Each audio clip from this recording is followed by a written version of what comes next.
good? It's your boy Lacey the One LTO, and we are back looking at you know what I'm saying, we are looking at a couple videos.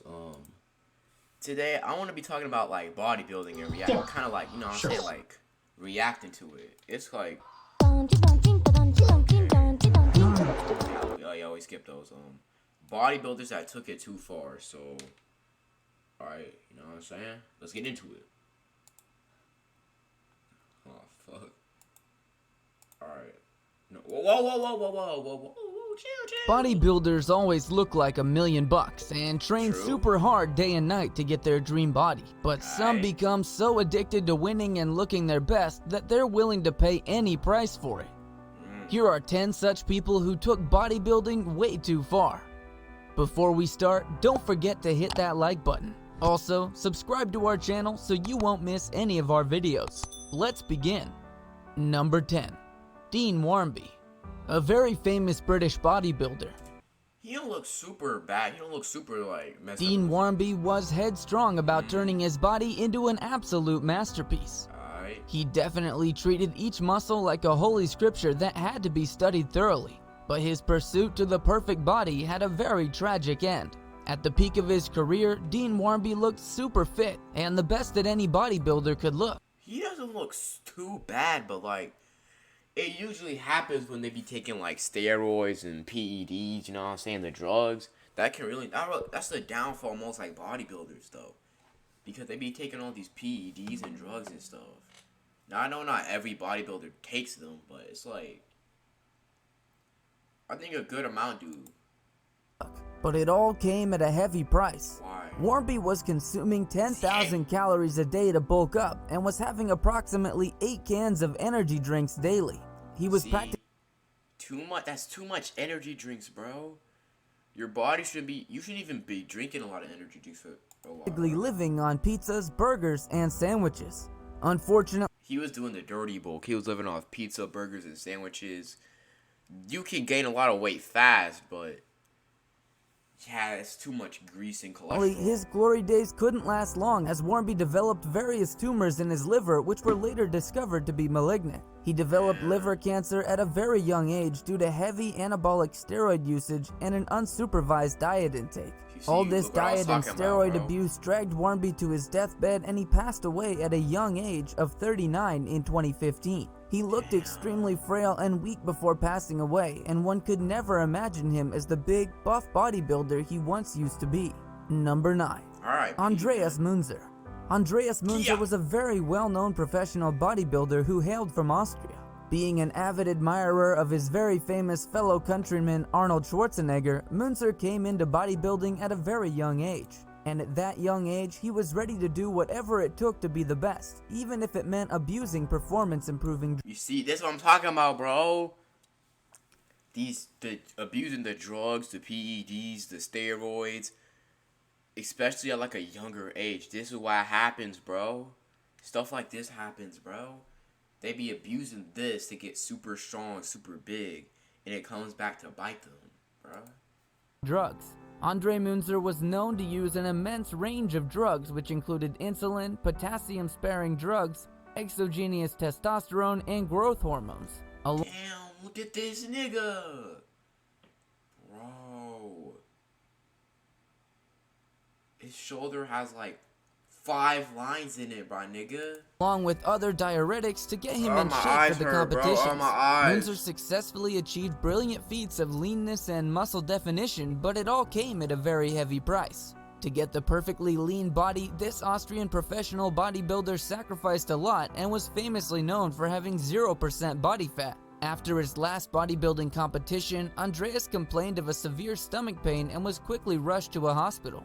The doctors there tried their very best to operate on him to stop a persisting stomach bleeding, but it was too late as both his liver and kidneys had failed by that time. A later autopsy revealed that there were tumors the size of ping pong balls in his liver and his heart had enlarged to twice its size. Since it was too late for anything to be done, Andreas... Bro, tumors the size of ping pong balls. Imagine having a ping pong ball in your stomach, my nigga. Jesus. Munzer died at the young age of 31 in 1996. Number 8. Dave Palumbo. Originally a long-distance runner, Bro, bro. Look at how many veins this nigga leg has, bro. Dave Palumbo began to lift weights at the age of 22. In the next few years, Palumbo quickly rose to fame as one of the most buff and successful bodybuilders, winning numerous competitions. His weight normally ranged between 200 and 280 pounds in all of these competitions. But fame does not come easy, as this American bodybuilder was found guilty of abusing the human growth hormone, or HGH, and was sentenced to a few months in prison because of it too. But that wasn't the only harmful outcome of drug abuse. Apparently, Palumbo developed a highly enlarged stomach from constant misuse of HGH and just don't do drugs and steroids. That's like the main lesson of this video. Especially if you're like young and you just got into working out and bodybuilding, just take your time, be consistent, and just don't abuse drugs, because this is mostly the end result, bro. insulin. His condition was so severe that a new term called Palumboism was coined to refer to Look at how bloated it looked.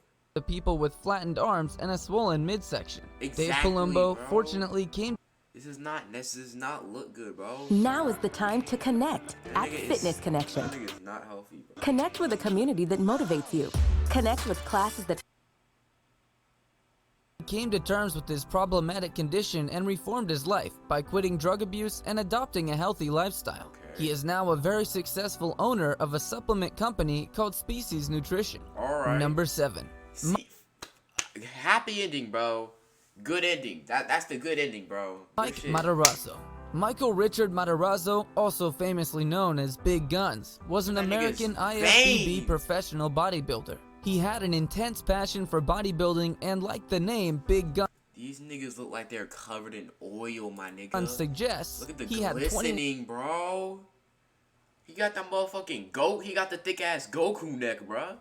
See that shit? 1-inch arms and 20-inch calves. But these big guns did not come cheap.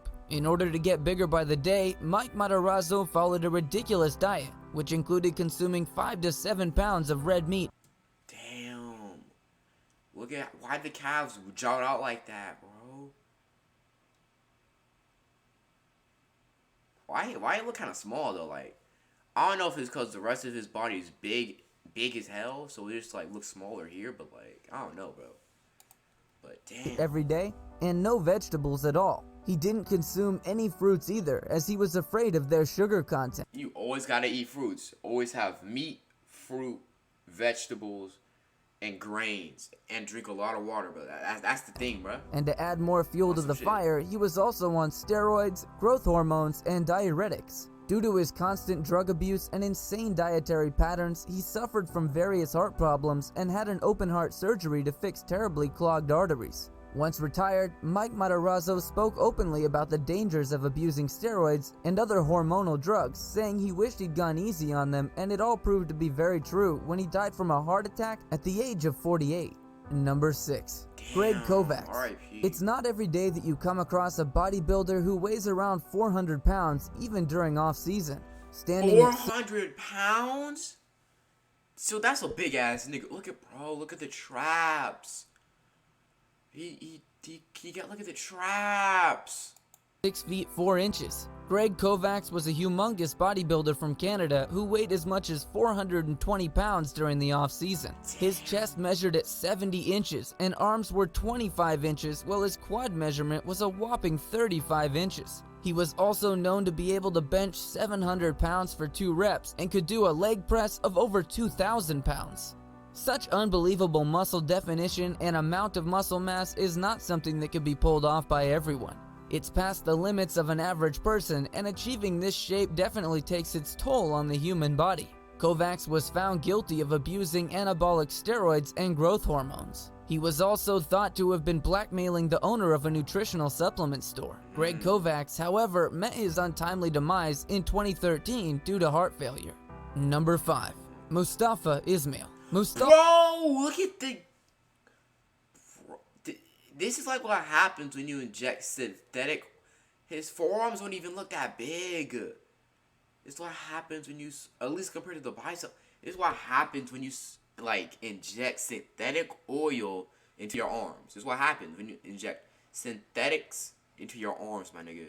Synthetic oil it gives you like a bloated balloony look, bro. I don't even think it improves strength, muscle definition. It just makes you look, it just doesn't look good at all. Mustafa Ismail is a world-famous bodybuilder from Egypt who initially started off as a traditional bodybuilder as he worked hard on his entire physique. But slowly, he started to give all his time and devotion to his arms. His hard work paid off, and he made his way to the Guinness Book of World Records for having the biggest arms. His arms are 31 inches in circumference. Jesus. Ismail primarily accredits his Bro, this don't even look good. Like, bro, that shit looks the hoes do not like this, bro. What the fuck?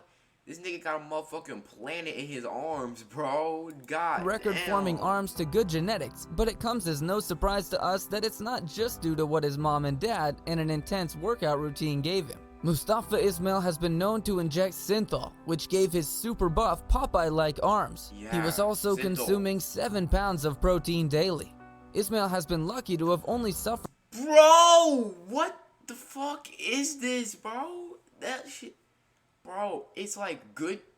I'm not even trying to say he's scrawny. Like, bro, definitely put in work, but like, he's definitely in good shape, bro. But like, bro, bro, his tricep and his bicep is twice the size of his shoulder. Bro, what the fuck is this? It's like, bro, why do people just don't inject synthetic oil into any part of your body? It's gonna look unnatural, it's gonna look bloated, it's not gonna increase your strength, it's just not worth it, bro. From a bizarre deformity and not some permanent or serious injury due to his synthol abuse. Damn, But that shit if not big as careful, fuck, he bro. could meet the same fate as his fellow bodybuilders. Number 4. Romario dos Santos Alves. See, what is this? What the fuck? What are his what is the traps? Bro, this nigga's traps. Bro, this nigga's traps is in his fucking like, it's in his motherfucking wait, can y'all see what I'm looking at? Yeah, y'all can't see, alright. Y'all can see what I'm looking at, right? Alright, cool. Bro, this nigga has fucking like, this nigga has motherfucking, that shit look. Just like Mustafa Ismail, Romario dos Santos Alves was also a huge fan of synthol. He started out as a normal bodybuilder, but soon let his obsession with his favorite cartoon superhero, the Incredible Hulk, take over. When he wasn't satisfied with just lifting weight, he soon turned to a mix of alcohol, oil, and painkillers to enlarge. Jesus Christ. This is his shoulders, my nigga. His bicep is super big. His fucking traps are massive. It just looks bad. Like, the trap, like, bro. His biceps. He has also been called the Synthol Man for his excessive use of the drug. He soon became an addict, and his addiction nearly cost him his life and both arms.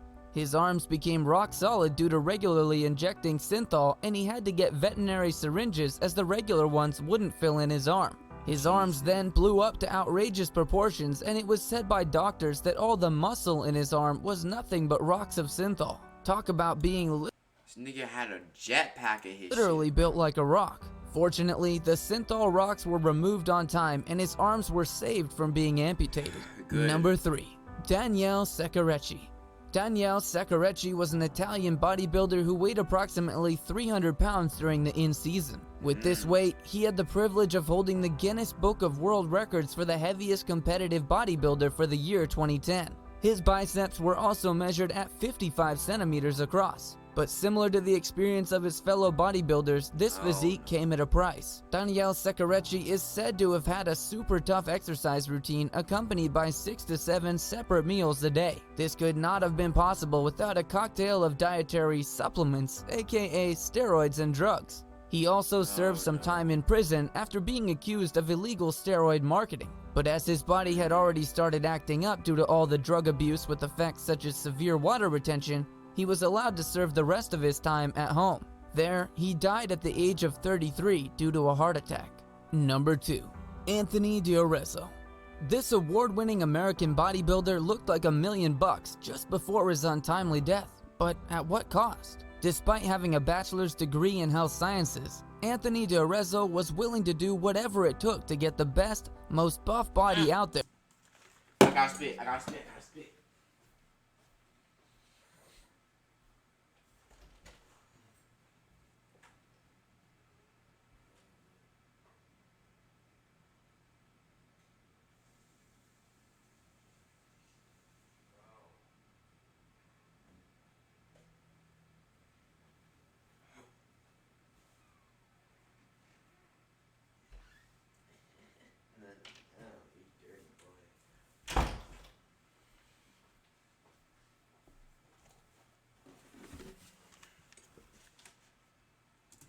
Which is why he overdosed on steroids and drugs. He was warned by his doctors to limit his steroid usage, but when you're at the top of your game and you have cash rolling in from all places, everything seems harmless. He died in a hotel room a night before a competition, and his autopsy revealed that he had a heart 3 times the size of a normal heart as he was suffering from hypertrophic cardiomyopathy. Jesus. Number 1. Greg Valentino. 3 times the size of an average heart? Bro. How would that feel like, my nigga? Like, I know he's way bigger than I am, but like, bro. Be careful, my nigga. That's the moral of this video. Just be careful what you inject in your body, my nigga. Greg Valentino is an American bodybuilder who got his fame from the documentary The Man Whose Arms Exploded. He was also known to be a freak due to his insane body proportions. He had a height of 5'5" and a waist of 27 inches, but his biceps were also measured. Oh, bro, his biceps. Look at the delt. Look at the tricep. Just lunging out, and then bro, you have to train your triceps, your biceps, your delts too, my nigga. You can't just have bicep, tricep. Measured to be around 27 inches. This body was a result of numerous years of synthol abuse. His arms had swollen up due to all the synthol injected in them, and unlike a few other bodybuilders, that looks so. That's unnerving, bro. Look at how this is his forearm. Look at how it bends. This has this massive lump in the. Oh, bro, what the fuck, bro? This nigga has some motherfucking like. Bro, he literally has a fucking like. This nigga has a motherfucking planet in his arm. Like, I can't say it. I can't stress it enough. Don't do this, bro. This doesn't look good, and it's unnatural, bro. It looks disgusting. On synthol, Greg wasn't lucky enough as his arms eventually burst open. Luckily, he survived and is still alive today. Thanks for watching. Okay. Be sure to. At least he lived, but just be careful, my nigga. Just don't inject synth. All right.